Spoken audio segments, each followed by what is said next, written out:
What's up, everybody? Next week on January 17th at 9 Pacific / 12 noon, 11 Central, 10 Mountain Time, we get the Season 1 Reloaded update coming to Warzone and Modern Warfare 3.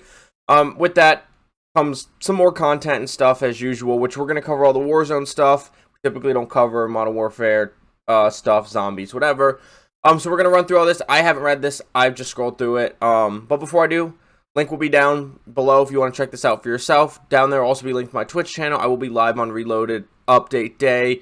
Probably a little earlier than I'm usually live, but I probably won't be taking off work for it because it's not a major update. So mid to late afternoon. Anyways, let's go ahead and scroll through this. Modern Warfare 3 overview, we don't care. We're scrolling through.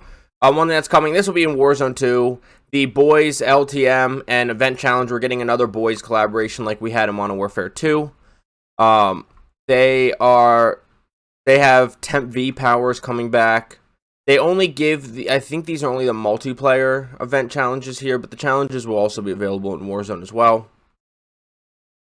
Multiplayer ranks coming. Once again, we're not going to cover multiplayer stuff. We're not going to cover zombie stuff, but they're getting a new Warlord. Alright, so Warzone stuff. Tempt the Champion's Quest, Gulag, Night Vision, grab the weapon case, and a new way to escape is the stuff we're mainly going to be talking about here. So the Champion's Quest, aka Nuke contract, is coming back. If you notice here, it says the first step, win 30 games total within a season, which isn't that bad. Or 5 consecutive matches. Complete that and the next steps will fall into place. Only the most elite squads can apply. So as usual, you get your 5 wins in a row, you get your 30 wins in a season, whatever, and then a Nuke contract / Champions Quest will be available to you. It will not be available to the whole lobby, of course, unless, and this is something they teased, they didn't say it here, we'll probably know more about it when we get the patch notes next week, but unless somebody kills you, then they can steal the contract themselves, and then they can run the new contract in that game. I assume you have to fully wipe the team, probably fully wipe them out of the lobby. But you can steal new contracts unless they change that, which of course we'll find out more next week. The new Gulag public event is the Night Vision Goggle Gulag that they were teasing. Obviously the Gulag goes full dark and you have Night Vision goggles. I'm sure it'll make you use the gun canted like it always does in Night Vision. Gear up with weapons case. A single weapon case spawns in a small search area at the start of every match. Once found, the player holding the weapon case is marked for all enemies in the match. If a player holding the case manages to stay alive at the end of the match, or their squad exits the match using a helicopter called in by purchasing a covert exfil, they and their teammates earn exclusive rewards. So I'm assuming the exclusive rewards will be, you might have to do it a certain amount of times and you get a blueprint. It might be a blueprint every time. We'll have to see what the rewards are. Of course, we'll find more out about that next week, but people are going to want to extract with this because people like rewards, including myself. Secondary win condition, covert exfil. Speaking of covert exfil, players can now exfil in the match early with the help of a covert exfil, with only 5 exfils available to purchase per match for a high price. In buy stations before the Gulag closes, a covert exfil calls in a helicopter that can fly any player out of the match, ideally with the weapon case in their possession. Players can also compete to earn the most successful covert exfils with the new covert exfil leaderboard stat. So hopefully, in my opinion, this hopefully will not count for wins on a normal win leaderboard, because this is a really cheesy way to get wins, and I absolutely will stop whatever I'm doing if somebody's exfilling this way to go try to stop their exfil, or maybe even steal it from them. I think this is dumb.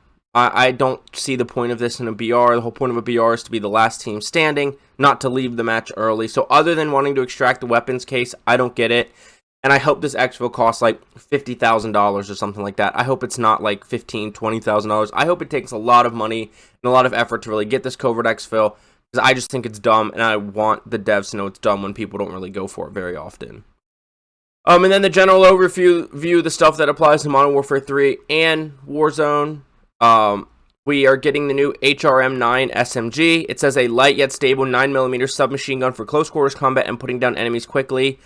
9mm SMGs have been really hit or miss. The ISO 9mm took over the meta and actually still is really good in Warzone 3 and arguably the meta. But then the Striker 9 didn't. So it's hit or miss. Sporting a high fire rate and excellent handling and mobility, the HMR is the perfect fit for aggressive run and gun playstyles. Aim down sights for precise fire, enter tac stance, no one's entering tac stance, and run circles around your enemies. No one's running circles around their enemies in tac stance, because everyone that uses tac stance is a bot. Use Gunsmith to enhance the weapon's mid-range capabilities, improve its close quarters performance, or a combination of the two, and you'll unlock with an armory challenge. It looks like the iron sights will be fairly clean. They look kind of like MP5 iron sights at the end, but it'll be interesting to see what the front sights look like. We always hear high fire rate and excellent handling and mobility when they talk about SMGs, and just like the 9mm SMGs, those are usually hit or miss. I'm hoping it changes up the meta, but we'll see. I assume the Swarm's either getting a nerf this week or next week. TAC Evolver is the new LMG. In advanced, it kind of looks like the Devotion from Apex at the front. An advanced multi-caliber LMG capable of firing 7.62 or 5.56 with minimal adjustments to the weapon. Versatile and exceptionally lethal in the right hands. This all-new light machine gun can take down both infantry and artillery, whichever it chooses to cross its path. A wide variety of attachments are available via the Gunsmith, allowing you to tailor the TAC Evolver to any playstyle. Now, of course, it's got the clean TAC iron sights as usual. The TAC Eradicator is very top in the meta. Once you don't use the Polmiot, next is like the Eradicator. Wouldn't surprise me to see the TAC Evolver find its way into the meta, because LMGs have really been the meta in Modern Warfare 2 Warzone, and now Modern Warfare 3 Warzone. Modern Warfare 2 people preferred like the Cronin and stuff, even if it's time to kill was slower for the handling and mobility. But more and more people are using LMGs. Look at the Polmiot, look at the Eradicator. I use the DG58, and I know other people have. It's not super popular because it gets beaten out by the Eradicator and the Polmiot conversion kit, unless you're hitting all headshots. But I still really like the DG58. Wouldn't surprise me if the new LMG becomes the meta.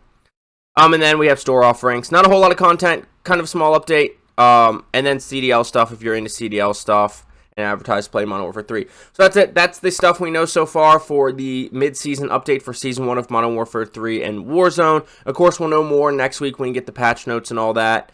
And of course, this is a mid-season update, so I wasn't expecting a whole lot of content, but probably a little more than this. But we'll find out what we're getting in a week. I will see you on Urzikstan, Ashika, and Vondel. Get frying. Have a good day.